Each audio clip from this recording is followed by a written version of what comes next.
Hello, everyone. I am going to do a quick podcast while I am finishing up a walk.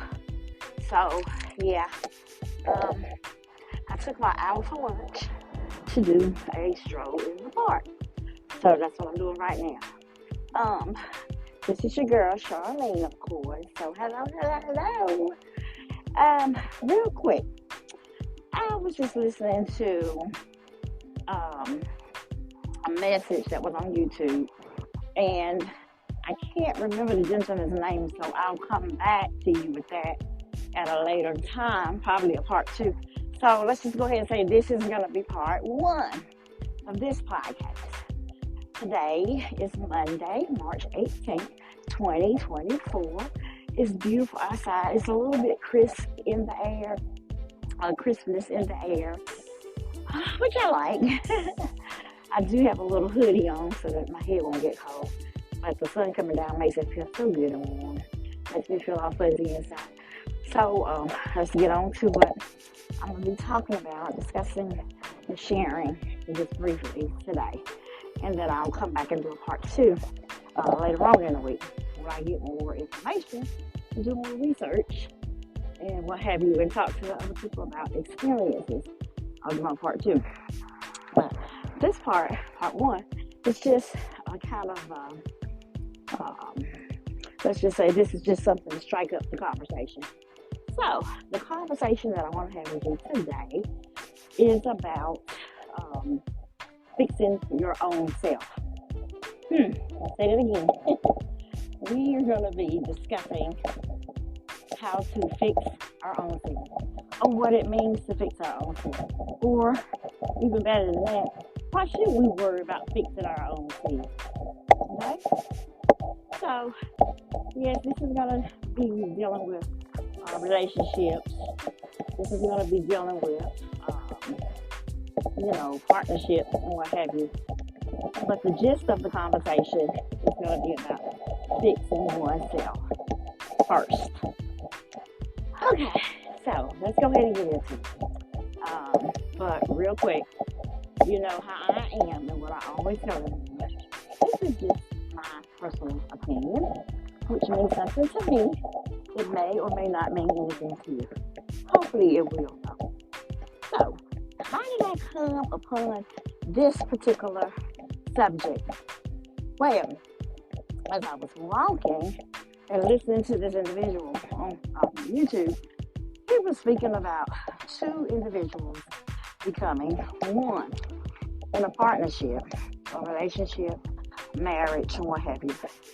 And he was talking about singleness and how it's okay to be single, and that living in a day like today, in the world today, a lot of single people are looked upon and frowned upon as being someone broken or someone who doesn't have their stuff together, or what have you, based on marital statuses. So, if you're a single person, you will understand where I'm going with this. If you're married, you may or may not, but hopefully you'll gather some type of an understanding. Anyway, sorry guys. Remember, I am walking and talking, so I probably have to slow down just a little bit so I can get out what I'm going to say. So, the singleness is something that people look at, again, as an issue. And if you are single, and you're such a great person, what have you, you may have even stumbled upon a couple of people who have asked you, or even made the statement, I don't understand why you're still single. You're such a great person. Why are you still single? So if you have ever heard this before, you can relate. How that makes you feel, I don't know. How it makes me feel in my singleness, I don't really, think about it one way or another. And I don't say I'm single by choice, which I am single by choice, but I'm not actually single by choice. It's just something that needs to be done, and it is just where I am right now. And I'm saying all this to say that it's perfectly fine to be single, because When you are single, this gives you the opportunity to focus on yourself. This gives you the opportunity to build a relationship with yourself. This gives you the opportunity to become that person that you need to become and to find your own happiness. Because I often share with friends and family and loved ones and anybody who wants to listen to me that you cannot love anyone else until you first love yourself. I even wrote a little poem about it. And it's true. If you're not in love with yourself, if you don't value yourself, if you're not in tune with yourself and what makes you happy, you're going to be looking for someone else to validate your happiness. And as the individual said on the YouTube channel that I was watching, if you allow someone else to make you happy, you are also allowing that person to make you unhappy. So in other words, you're giving too much power to someone. And I totally agree with that. Because once they stop making you happy, you're going to blame them for your unhappiness. You're going to blame them because they're not doing the things that they used to do. You're going to blame them because they're not accessible or available like they used to be.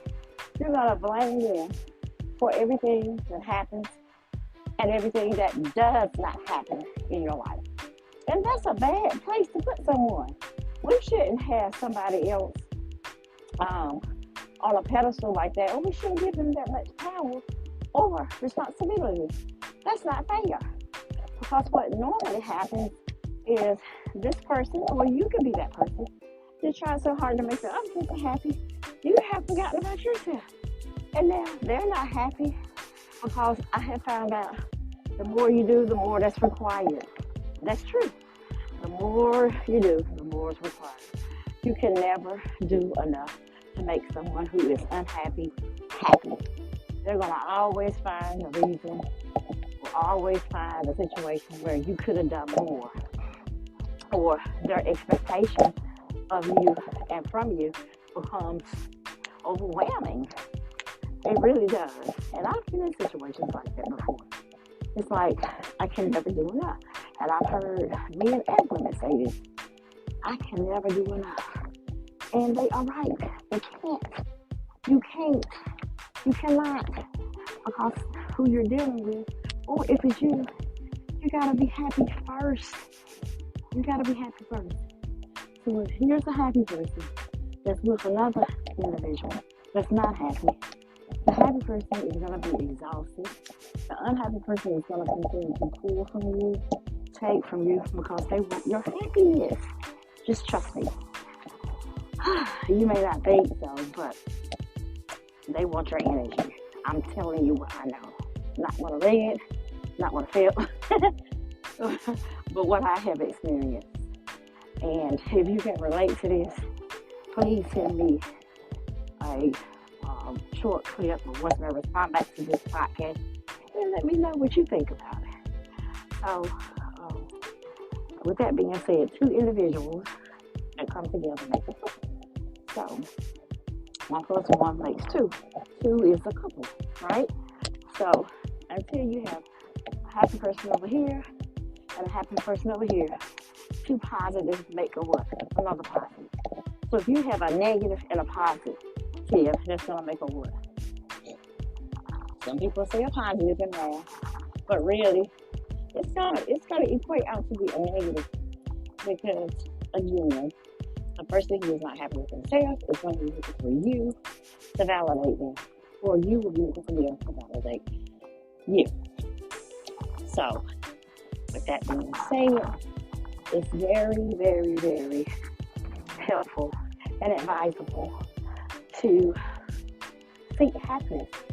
If you like taking a walk in the park and that makes you feel better, take your walk in the park. You can do that alone, or you can do it with someone who enjoys that time just as much as you do. Either way is perfectly fine.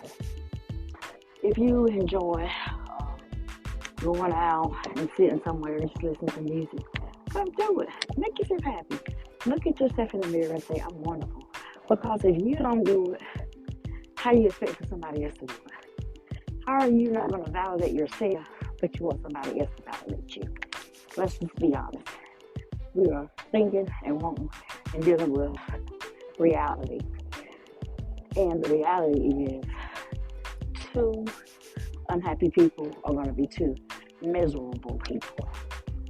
One unhappy person is going to drain a happy person, and then you'll both be unhappy.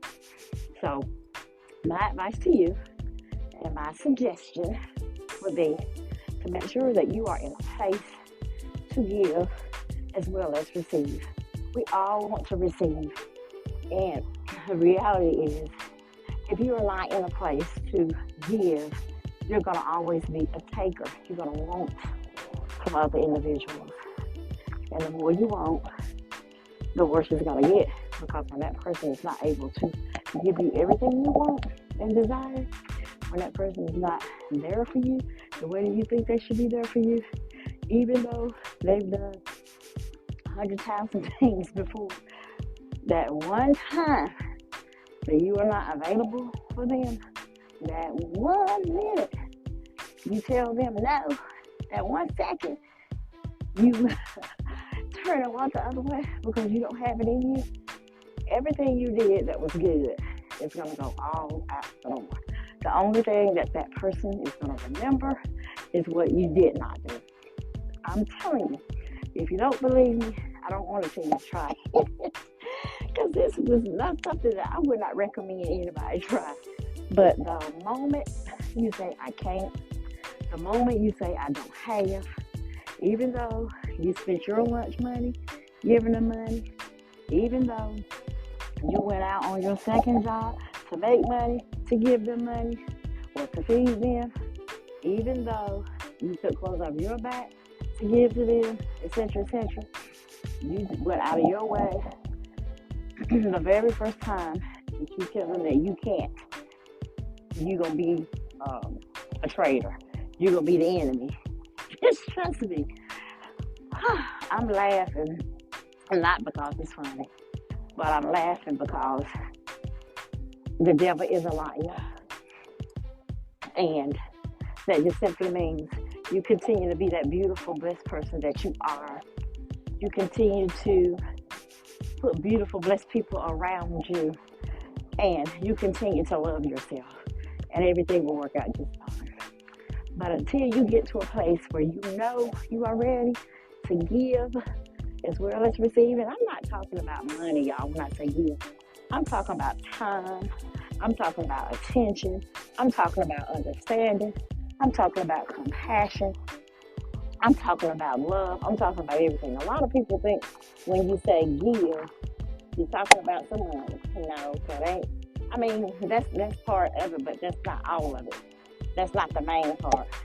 The main thing that I tell people to get in anything that they're trying to get is an understanding. Understanding what you can and cannot do. Understand how far you can and cannot go. Understand who you are dealing with. You know, get an understanding. And then pray about it and go from there. But the main thing, again, is learn to love yourself. Once you learn how to love yourself, you'll be able to give to someone else. And that's the gist of this message today. I hope you have enjoyed it. I am going to do a part 2 on this.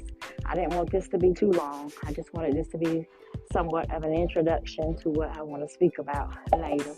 So, again, if you have any questions, comments, or concerns, please email me at vette618@yahoo.com. That's vet618@yahoo.com. I hope to hear from some folks, and if you email me, I'll be sure to mention you in the next podcast, as well as on my YouTube channel. I think I'm going to do a live on YouTube with this one.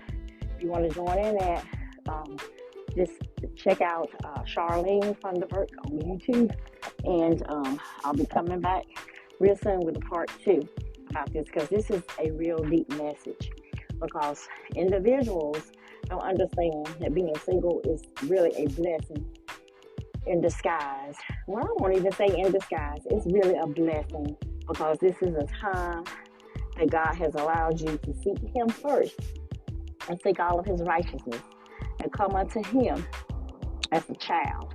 And he's going to give you rest. He's going to show you things. He's going to allow things to happen in your life. He's going to build you up, strengthen you, show you what you need to be and what you need to do in order for you to survive and for you to be that person that God called you to be. And then when you meet that other person that God has called them to be, and y'all get together, woo-hoo, can you even imagine two whole bodies coming together to make a wonderful pair? Okay, I'm not saying you can't take two broken pieces and put them together. You can do that, but remember, when you do that, there's going to be a lot of cracks and tears and things, and that's going to be a challenge. If you're up for that challenge, I say go for it. But the reality of the thing is that you should work on yourself first before you go and try to dump truck that on all of somebody else. And they're not your therapist. They're not somebody who can give you rest or what have you. Dump it on Jesus.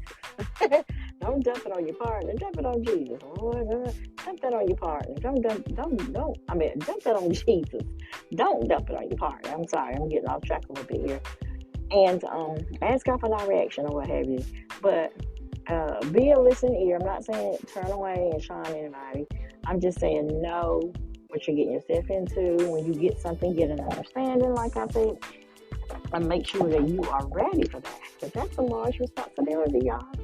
Trying to help somebody else be happy. Excuse me. You gotta make sure that you are happy yourself first. So with that, I'm gonna go ahead and end this recording. I hope that you guys get something out of this. Again, this is just my opinion. This is your girl Charlene. I'll talk to you soon. Chime in anytime. Take care. Bye-bye now.